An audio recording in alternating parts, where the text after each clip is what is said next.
全球各行业具有影响力的代表们7月6号到8号在巴黎举办地球研讨会，力求找出一个可行有力的未来社会发展新模式。他们认为，人类的良知、找寻真我与精神水准是突破现状的关键。7月6日至8日，在巴黎北郊桑蒂益城堡举行的地球研讨会，汇聚了全世界50多个国家的700多位各行业精英。今年的主题是突破和改变，对我们正在建设和所塑造的世界发展模式提出质疑和反思。On a perdu du sens dans ce qu'on faisait. On est allé trop loin dans la technicité. On le voit ça, il y a une déshumanisation en fait de tout ce qu'on fait. On a oublié que l'humain était au centre de tout.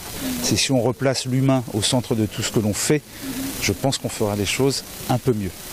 Pour parler de la Grèce par exemple, le problème c'est pas un problème technique de taux d'intérêt. Le problème c'est un problème de fond. C'est un problème de modèle social, c'est un problème de modèle économique. 基于人性道德基础上的经济和社会模式所带来的相应变化，将是人类的繁荣昌盛。L'homme ne s'épanouit que dans une spiritualité aboutie, ou réfléchie, ou travaillée, et sans cesse interrogée et remise en question avec justement cette notion de partage, de communion avec l'autre. Dans cette réflexion, dans cette quête de spiritualité, en allant puiser au plus profond, je pense qu'on trouve des solutions. On se retrouve soi-même, on se découvre soi-même.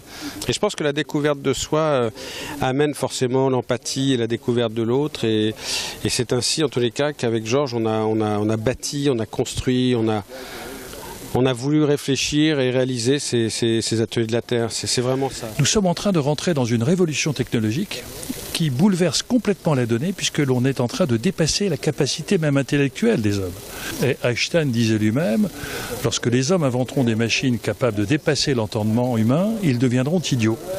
Et l'on voit bien que ce brutal saut technologique qui fait que demain les algorithmes vont nous aider à prendre des décisions, nous renvoie brutalement sur la perception nouvelle d'une fragilité de la planète et d'une fragilité de l'être humain.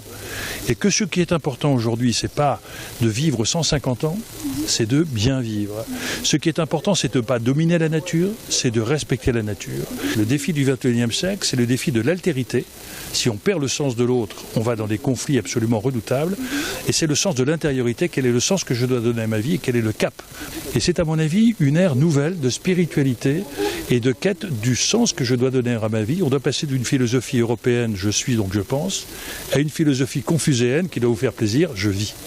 前法国环境部长 Corinne Lepage 刚刚向现任环境部长递交了一份名为《新世界》的报告，阐述他全新的经济模式构想。